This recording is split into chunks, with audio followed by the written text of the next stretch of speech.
Olá galera, meu nome é Eldinho Bonifácio e trouxe para vocês hoje um tema super legal.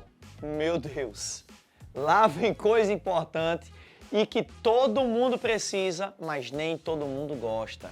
Matemática financeira.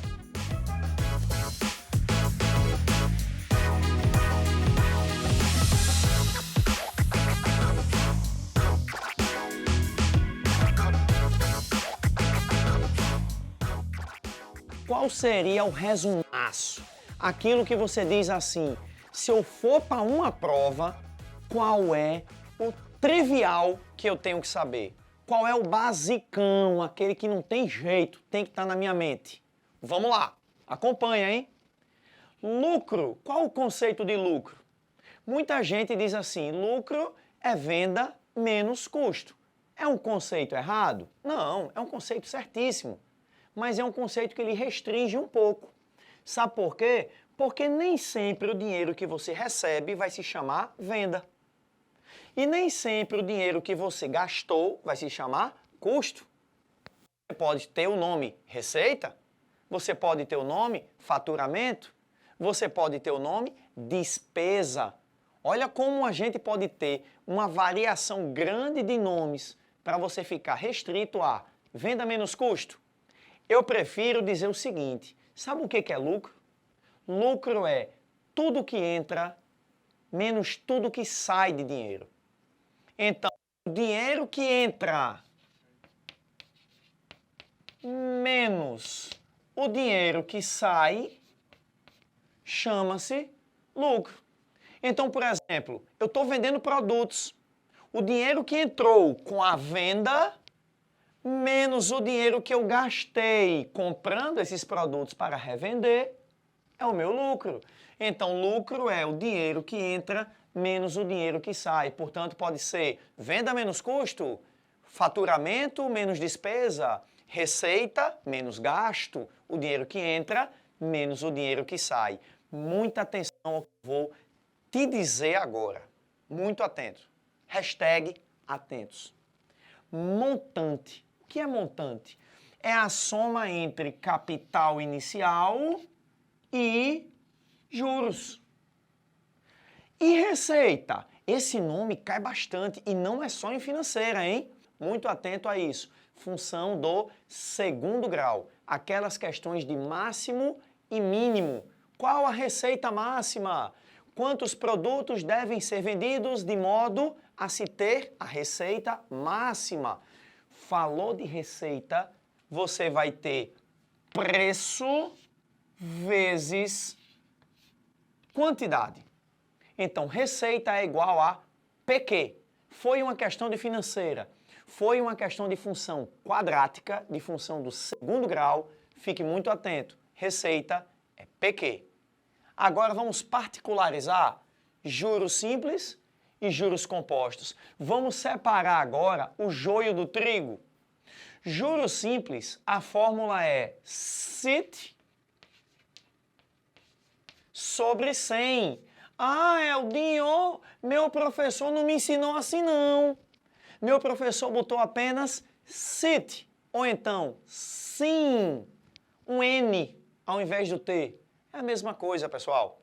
Eu gosto de usar CIT sobre 100, porque se eu lhe disser que a taxa é 20%, você aqui bota, ó, 20, já que está dividido por 100. Se você preferir botar apenas CIT, a taxa sendo 20%, você tem que usar 0,2. Aí vai de pessoa para pessoa, use o que você se sentir mais confortável. Eu gosto de usar CIT sobre 100. Capital inicial, taxa de juros e tempo. Lembrando que capital inicial é o dinheiro sem absolutamente juros algum. Observe que montante é a soma do capital inicial com esse tal desses juros. Que nos juros simples, a fórmula é essa. E a fórmula do montante nos juros compostos? Capital inicial vezes 1 mais a taxa elevada ao tempo. Lembrando que juros compostos é o chamado juros sobre juros. Tá? Então, as tarifas bancárias, os empréstimos, os financiamentos, eles, a não ser que uma questão diga o contrário, eles vão usar juros compostos, então fique muito atento, porque envolveu juros sobre juros, juros compostos. E aí a fórmula é esta aqui, com um detalhe importante. A taxa e o tempo sempre devem combinar. Então, se você tem uma taxa ao ano, seu tempo tem que estar em anos. Se você tem uma taxa ao mês, seu tempo tem que estar em meses. Eldinho, aconteceu o seguinte, ó. Eu peguei um empréstimo ou eu financiei um carro e eu recebi um dinheiro extra. Quero adiantar algumas parcelas do meu carro. Tem alguma vantagem em adiantar uma parcela de um automóvel, por exemplo? Existe uma vantagem. Se você está adiantando uma parcela, se você está pagando hoje algo que você deveria pagar daqui a 3 meses, por exemplo, significa dizer que os juros que você vai pagar vai ser um juros proporcional a esse tempo que você está adiantando. Então, deixa eu ver se eu consegui lhe fazer entender. Se você vai pagar uma prestação de um carro de R$1.000, dentro dessa prestação existem 2 elementos. O valor do carro, que é o valor a ser abatido, amortizado, e existe os juros. Se você está pagando 3 meses antes do que o que você deveria pagar, você vai ter que pagar com menos juros. E como é que você faz para tirar ou diminuir esses juros? Como eu faço para descapitalizar uma parcela? Isso já caiu em, no mínimo, 2 Enems. Você vai fazer o seguinte, ó. Passa isto dividindo, ó. Passa.